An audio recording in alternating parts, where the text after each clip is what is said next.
भगवते वासुदेवाय नमः। ओम गिरिधारी गोपीनाथे नमः। ओम नमो भगवते लोकनाथाय नमः। लोकनाथम ब्रह्मचारी जुगेश्वर महात्म रुग सुख दुख तापवश्च शांति प्रदाकरम नमो नमः। ओम नमो भगवते लोकनाथाय नमो नमः। रणे बने जले जंगले যখন যেখানে বিপদে পড়িবে লোকনাথে বাবার কথা স্মরণ করিবে। লোকনাথে বাবা বিপদ থেকে সদা রক্ষা করিবেন। জয় গুরু লোকনাথে ব্রহ্মচারী কি জয়। লোকনাথে ব্রহ্মচারীর জীবনী গ্রন্থ কি জয়। আচার্য ভগবান গাঙ্গুলির কাশী ধামের মাহাত্ম্য বর্ণন কথন। আজ আমি আপনাদের সামনে আচার্য ভগবান গাঙ্গুলির কাশী ধামের মাহাত্ম্য বর্ণন কথা প্রকাশ করিব এবং আলোচনা করব। দয়া করে আপনারা মনোযোগ দিয়ে সেই অধ্যায়ের কথা শুনবেন।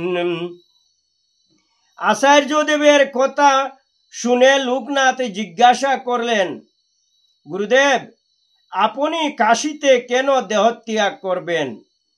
আচার্যদেব লোকনাথের প্রশ্নের উত্তরে বলিলেন, ভাগীরথী তীরে এক মহাপুণ্য ভূমি বারাণসী ভগবান শঙ্করের রাজধানী রূপে খ্যাত। আমি সেখানেই দেহত্যাগ করব এবং সেখানেই মহাযুগানুষ্ঠানের পর তোমরা ব্রহ্মজ্ঞ মহাযোগী রূপে মহা আত্মপ্রকাশ করবে। ব্রহ্মচারী লোকনাথ বলিলেন, গুরুদেব পুণ্যভূমি বারাণসী ধাম সম্বন্ধে আমাদের কিছু বলুন। বারাণসী ধাম কেনই বা শঙ্করের রাজধানী রূপে পরিচিত? আচার্যদেব বলিলেন, অসি ও বরুণা নদীর সঙ্গম হওয়ায় কাশী ধাম বারাণসী নামে খ্যাত। সেই কাশীতে চক্র সরোবরে মণিকর্ণিকার ও সুরধনী মিলিত হইয়াছেন। অসি বরুণা ও জাহ্নবীর মিলনে এই স্থান সর্ব দুঃখ বিনাশিনী মোক্ষপ্রদ এক অবিমুক্ত ধাম। লোকনাথ জিজ্ঞাসা করলেন, গুরুদেব কাশী ধামের এত মহিমা কিসের জন্য? কেনই বা একে মোক্ষপ্রদ ও অবিমুক্ত ধাম বলা হয়? আচার্যদেব তখন বলিলেন, প্রলয়কালে সমস্ত জগৎ সংসার যখন জল প্লাবিত হয় তখন দেবাদি দেব মহাদেবের ত্রিশূলের উপর কাশীধাম ছিল। মহাপ্রলয় সমাপ্ত হলে মহাদেব তার পদতল দ্বারা এই কাশী ক্ষেত্রকে নির্মাণ করেন। পঞ্চক্রুশে বিস্তৃত এই কাশীধামে দেবাদি দেব মহাদেব ও মাতা পার্বতী সদা বিহার করেন। তাই হলো, প্রলয়কালেও তারা কাশীধাম ত্যাগ করেন না। এই জন্য পণ্ডিতগণ কাশীধামকে অবিমুক্ত ধাম বলেছেন। এই কাশীধামে একদা বিষ্ণুদেব তার চক্র দিয়ে এক পুষ্করিণী খনন করেন। তার তীরে বসে কঠোর তপস্যা করেন। তপস্যায় তার প্রদীপ্ত তেজ দেখে দেব মহেশ্বর বিষ্ণুকে বরদান করতে বললেন। তখন বিষ্ণুদেব বললেন, আমি ভবানীর সঙ্গে আপনাকে সর্বদা দর্শন করতে অভিলাষ করি। মহেশ্বর বিষ্ণুদেবকে এই বরদান করে বললেন, তোমার কঠোর তপস্যায় আমার দেহ কম্পিত হয়েছিল এবং সেই সময় আমার কর্ণ থেকে মণিকুণ্ডল এই স্থানে পতিত হয়। সেই জন্য এই রমণীর স্থানের নাম দিলাম মণিকর্ণিকা। তদবধি কাশীর এই মণিকর্ণিকার ঘাট এক শ্রেষ্ঠ তীর্থক্ষেত্র এবং মোক্ষপ্রদ বলে বিখ্যাত হয়েছে। এখানে বিশ্বেশ্বর নামে যে শিবলিঙ্গ আছে তিনি জ্যোতির্লিঙ্গ। এই কাশিদামকে সদা রুদ্রগণ রক্ষা করেন। এই কাশিদামে আছেন এক শিবকল্প মহাযোগী।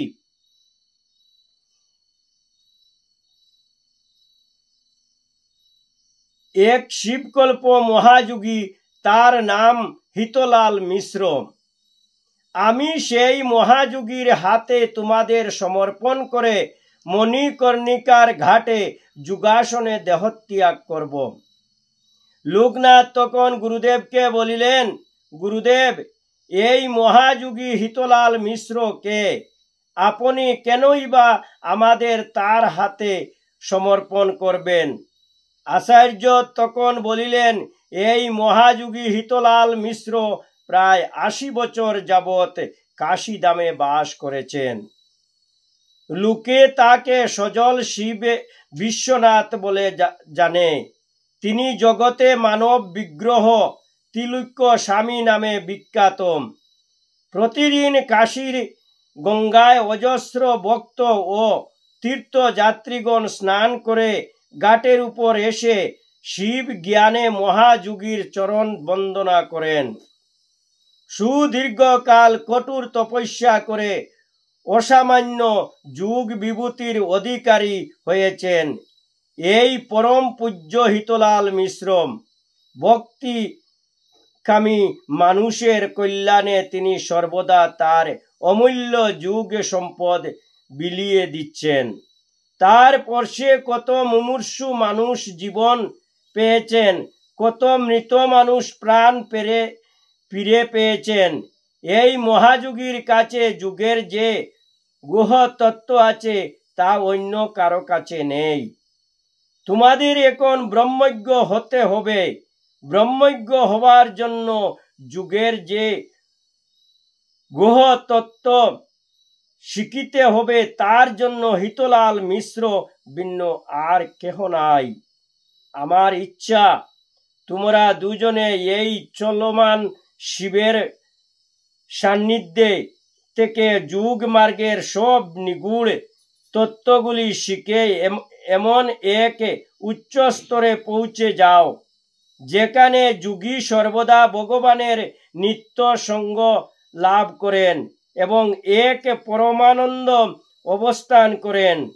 যুগের সেই সর্বোচ্চ স্তরে পৌঁছালে তোমরা ভগবানের অবস্থা তত্ত্ব লাভ করবে এবং সর্বভূতের কল্যাণ সাধনে ব্রতী হবে।